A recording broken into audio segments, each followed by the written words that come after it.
This is Igor from Vinousreverie, the shop for the adventurous wine drinker. We are based in Walnut Creek, and today we're going to discuss Newfound Grenache with special guest Audra Chapman, the co-founder of the winery. So it's very exciting to have them on, and they're going to jump on right now, and Anna's going to get them in, so you'll see all of us in 1 second. So Yeah. It should be All right. Okay, here we go. Yeah. Hopefully she'll be able to join. Yeah. Hi, Audra. It worked! Yay! Awesome. Thanks so much. Yes. Awesome. You guys, we're so excited.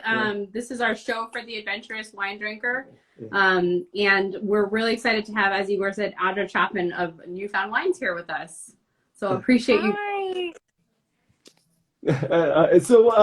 Audrey, let's kind of get it started. The first question I have for you is, how did you and your husband Matt get into wine? What's kind of the passion behind this? So my husband and I, we had extended wine journeys. It's really funny. They sort of parallel in terms of timeline, but we both ended up out in Napa around the same time. And I am definitely more of the sales side of things, and he has found his way into sales, but he really started with farming and winemaking.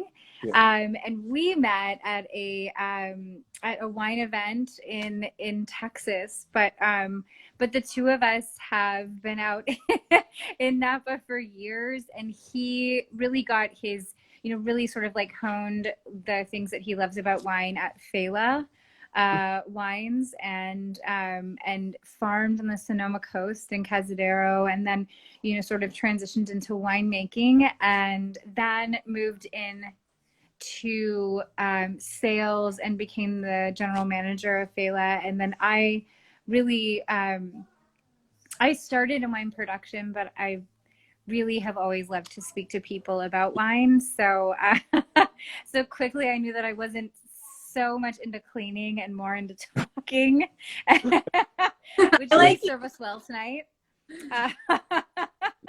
And so I've basically always been on the sales side of things, happily so, and I've worked for a variety of wonderful producers in Napa Valley and in Sonoma as well, telling a tale of their wines, and now I get to do it for our project, which is so gratifying. I think for both of us, it's, gratifying for Matt to be able to farm for us and make our wines and also sell. He's the triple threat. Yeah. And for me to be able to clean mostly and help blend just a little bit and then sell the wines as well. Very cool. Awesome. Well, Audra, I know that your wines are on fire. You've been featured now by the San Francisco Chronicle this week. Yes. So, Igor, do you want to talk a little bit about that? Well, you guys.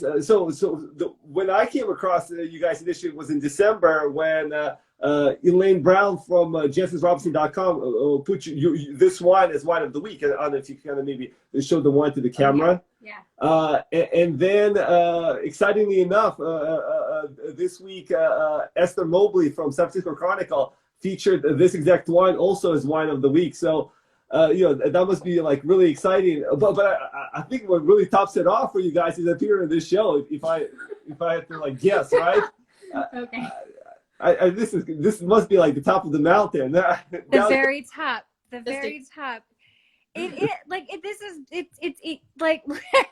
We even talked prior to this, and it's just been so exciting. And I'm actually, as we're talking, I'm seeing some really fun friends in wine, Eddie and Brooke, and like just a bunch of fun people join, and people that I have been on my wine journey with from goodness, maybe 10 years ago even.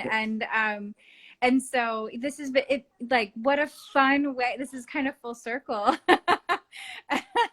But yes, the coup de gras, because I'm, getting a chance to talk to you about, this really is like, it's a perfectly timed conversation. It's like the coup de gras of a couple of months worth of like beautiful press and really lovely words about the wines that we've like kind of like poured our heart and soul into. So, and have your support. Well, and you know, we love to, you know, we call ourselves, you know, the shop for the adventurous wine drinker, and we love to support what we think are the best wines in the world. And you know, we're glad to support you guys because you know, that fits right in with our mission statement. And you know, it's funny. I was just rereading Elaine Brown's article, and within the first paragraph, there's this sense of urgency where she says, like, "Oh, I've been telling Jensis about these guys for a long time. They're finally imported into UK." And I don't recall any other like wine of the week had some urgency. So you know, that's very exciting. That she's been, you guys have been on her radar for some time, and you know, that definitely got us excited. Well, and I think, you know, the wine itself is, you know, as exciting as it gets. So, can you start? What is your kind of mission statement, kind of the philosophy of the winery? You know, I think for both of us, and I speak for my husband, you know, wholeheartedly when I talk, but for both of us, he's just had this huge passion for farming, and that's kind of how we came by this. We happened upon this vineyard site just really close to Placerville, so about 2 hours from Napa and 2 hours east of Napa, and we fell in love with it. And it was sort of like, this is what's going to, for us, be a meaningful contribution to like our wine story and our contribution to this beautiful wine industry that we get to be a part of. And so we purchased this vineyard in 2016, and that is really, for us, was like it's the building blocks for everything that we do. And so it's been the long game. I feel like Shelley Long in the Money Pit sometimes, where it's just sort of like, you know, we are really building, like, we're in the long game. We're building this long-term, you know, it is going to be a thing that we pass down to maybe our daughter and you know, hopefully future generations. And in the meantime, we've been connected with some really beautiful, you know, vineyard sources that we get to work with. But for us, like, being able to farm a vineyard and make wine from that was the foundation. And then now, you know, these beautiful vineyard sources that we've been connected with it's been so serendipitous. I mean, that's been everything, you know. It's like we get to make wine, and we get to like set this vineyard up for success too. And in 5 years, maybe we'll see wine from there too. Yes, it's very exciting. And Igor actually just, while you were talking, he just sipped the wine, and he couldn't help but whisper, "Wow!" And I had it earlier before the show, and it's delicious. It's amazing. Really good wine. Very nice long finish. Lovely Grenache. So thank you, Anu. Thank you. Yeah. Yes, and you know, we were talking about, so Grenache is obviously, I think, most known in Rhone Valley, Southern Rhone. But you know, kind of the spice notes on this one actually reminds me a lot more of the Grenaches. That especially one of, you know, some of my favorite wines are from the Sangredos Mountains outside of Madrid. And so, what was the inspiration? Did you guys have some? I'm sure you had some inspiration of great Grenache winemakers of the world kind of behind this. Yeah, my husband, he is really inspired by a lot of the wines of Europe, and, you know, and specifically we were talking even tonight about wines of like the Priorat, he talks about this all the time. And really it's this focus on like Mediterranean varietals and how they can express themselves in California. And how, you know, like Grenache specifically just like loves the California sunshine. It wants to like soak it all up. And we get to kind of just like marvel at that, and then get to choose our picking times, right? And then, you know, respond therein, like what vessel do we put it in, and what do we decide to do? And we get to look at, you know, CDP, you know, Chateauneuf, and we get to look at like, you know, at Spain, and we get to look at all these beautiful winemaking regions, and all of that has really informed our decisions. maybe not our decisions in terms of California, but it's informed like we have this like breadth of knowledge, like what works here and what doesn't, and what do we love. And this journey with Grenache has been so special for us because I don't know, he's not with me, he may disagree, but I don't know that in the beginning, you know, that this would necessarily have been what we had fallen on. It just sort of like, it fell into our laps in such a beautiful way working with the BOSSGANG property.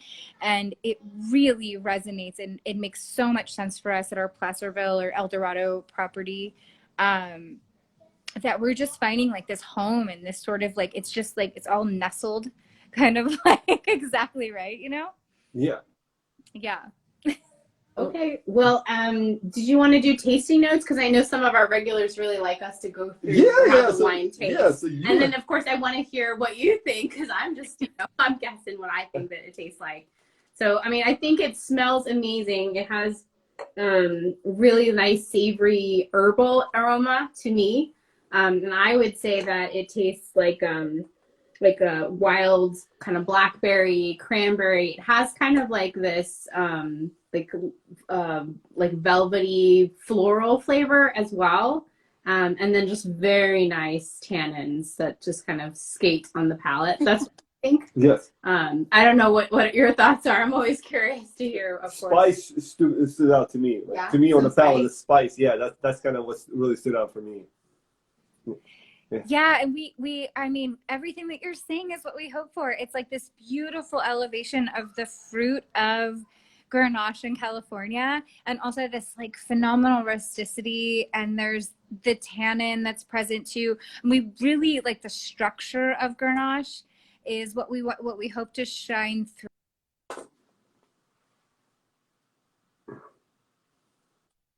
These, I think Grenache is like, it's such a fun variety. It's kind of like Syrah, where like there's such a breadth of work from all over the world, and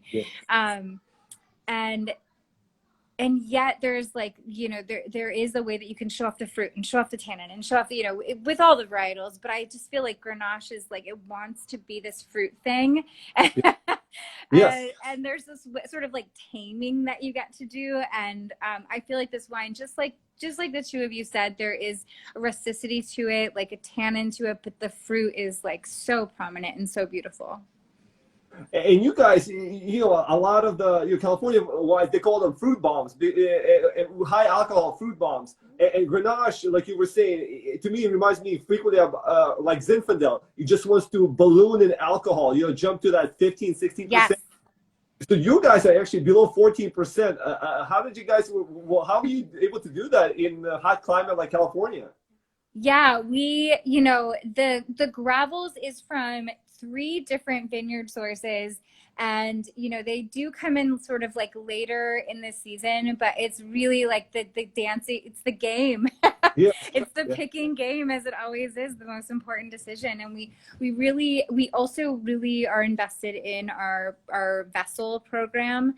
You know, at our winery, we have concrete, we have amphora, and we have super large foudres, and we work with 600-liter and 700-liter barrels, and we're really invested in a way that we can allow this Grenache to really like show its beauty and sort of its transparency, each and every vintage, utilizing the vessels and not sort of like using them to mask or cover up or transform anything, but really rather to like elevate or amplify the beauty of each of the vineyards, if that makes sense. Yeah.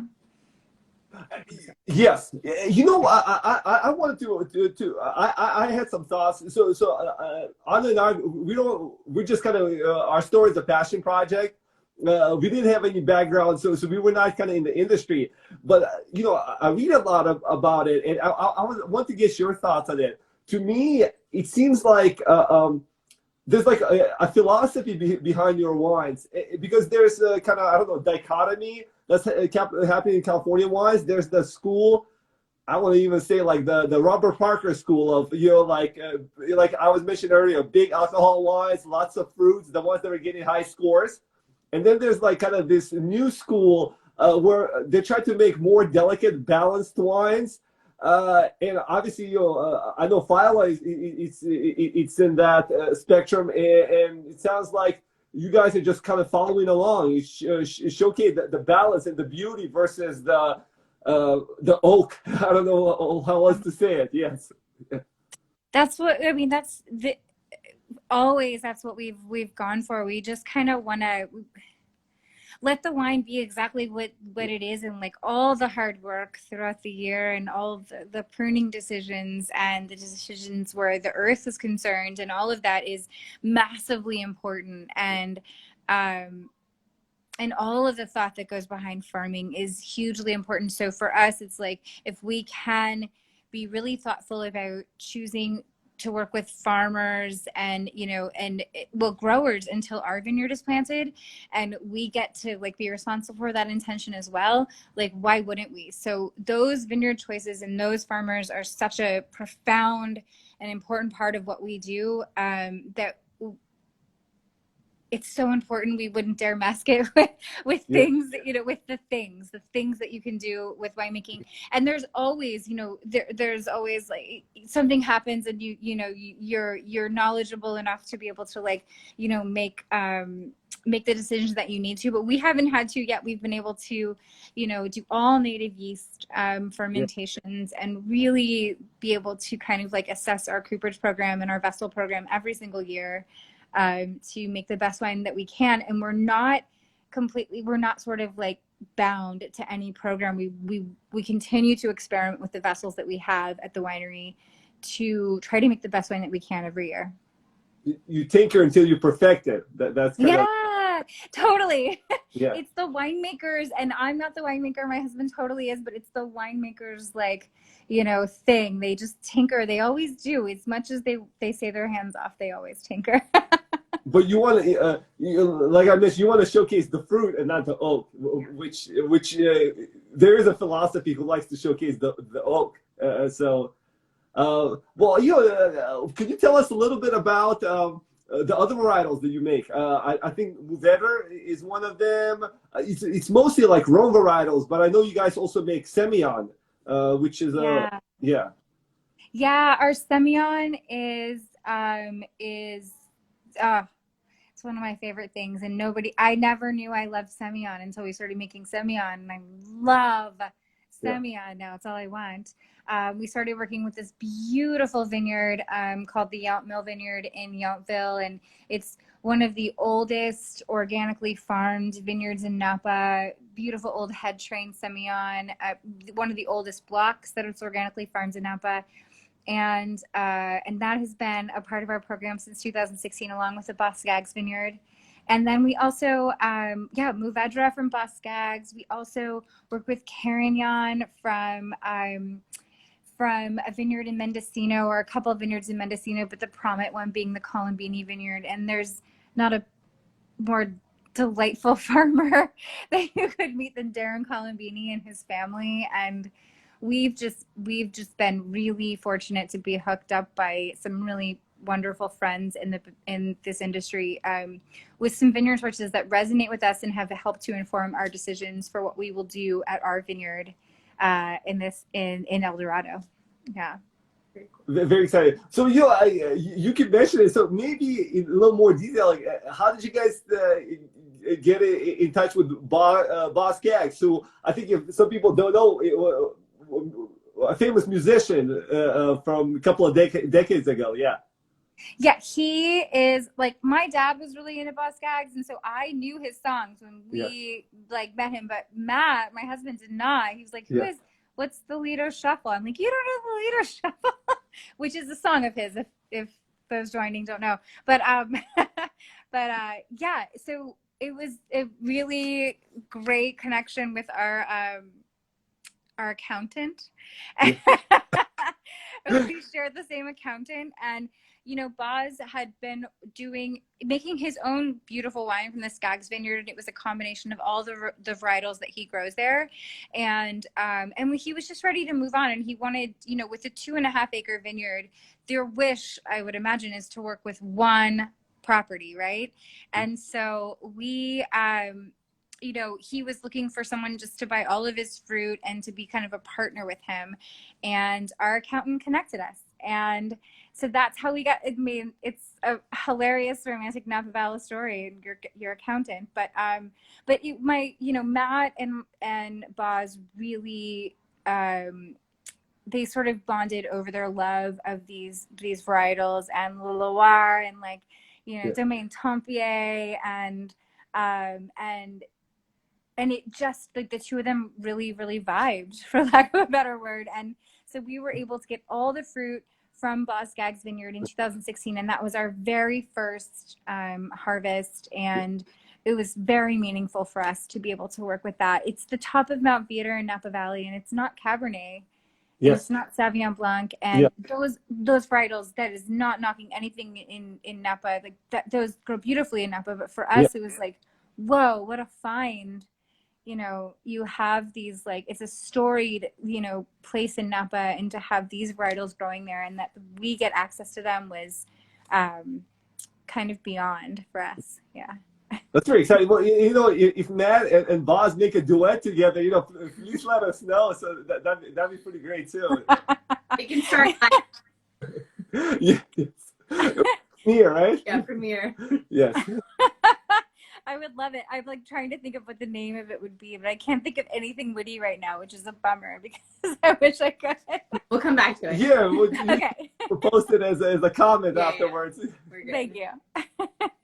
Yes. Yeah, so this is such a fun interview. Yes. You know, like I said, I'm very excited to showcase your wines in the store, and you know, already a couple of people came in, you know, saying how they read Esther. So I'm excited. Hopefully, more people are coming in, and hopefully, you know, we could do our little bit to promote you guys. So we are so grateful. You know, we have so many friends. It's such a small community, and it being like this, the tiny family wine business, like every piece of support counts. So we are really grateful to you all for supporting us, and we're, you know, so happy to be able to be a part of your family of wines at your shop, and thank you. Yeah, thank you for coming to our show, and thank you for making such a lovely wine. We really appreciate it. And I'm so glad you like it. Thank you so much, Audra. This was fun. Take care. Thank you, Anu. Thank you, Igor. Thank you so much. Yes. Good night. Goodbye. Good night. Bye, everybody. Till next week. Bye, guys.